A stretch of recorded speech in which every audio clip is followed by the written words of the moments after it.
Today's the last day of March Madness, and the final exercise is push-ups.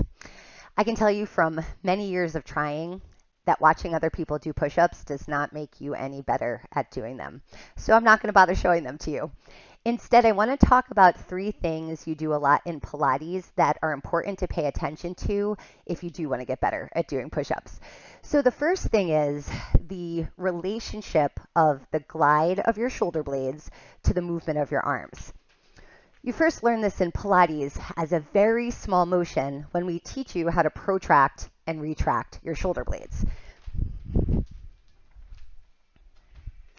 It might be one of those motions that you actually don't appreciate as a new client because it's frustratingly small when you want to be doing big exercises. But we do try to teach you to feel the glide of the blades as they wrap around the cylinder of the rib cage so that you can learn the limit of that. And then we use that skill and incorporate it into different things like how we move your arms. So you can see I've got that same gliding together and separating as I go through the mechanics of a push-up. We also will use that sometimes to help you improve the mobility of your spine. When we retract the scapula, sometimes we're using that to encourage extension. And when we protract the scapula, we're encouraging flexion. So learning how to limit it to prevent those things is just as important as utilizing them to help increase the expression of those movements. So in every exercise, we ask you to focus on the stability and the mobility of the scapula in its relationship to the shoulder. You're getting ready to do a smoother push-up.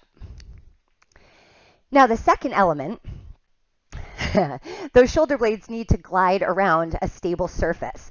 So thinking about your stability from your head to your feet, like you're a really strong log as you're doing a push-up, is something we need to develop. So some people feel stiff like a log all the time, but if you're anything like me, you're more like a limp noodle most of the time. So in Pilates, we do a lot of exercises that ask you to stabilize your torso or maybe your full body isometrically, holding yourself still and stable, maybe while we're moving a limb or working against the movement of some of the machines. So you're working on that all the time through your breathing.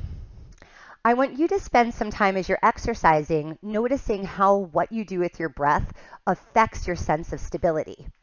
For some people, exhaling creates a power. Because of its compressive force, it helps to feel like you're being held together.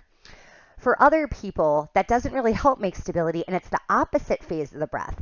The expansiveness in the inhale makes some people feel much more full, like they're taking up space. So you have to spend some time trying both of those to see which serves your needs for the exercise. There are even moments where holding your breath can actually be the appropriate response if you need true stillness and focus. The third element that's important to explore is the power of eccentric muscle contractions. So when you're doing strength training, we work a muscle, pretend I had a dumbbell in my hand.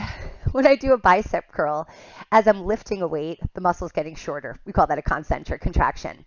But controlling the return back to the starting position without like a crash, that's working the muscle while it gets longer. So that's the eccentric phase.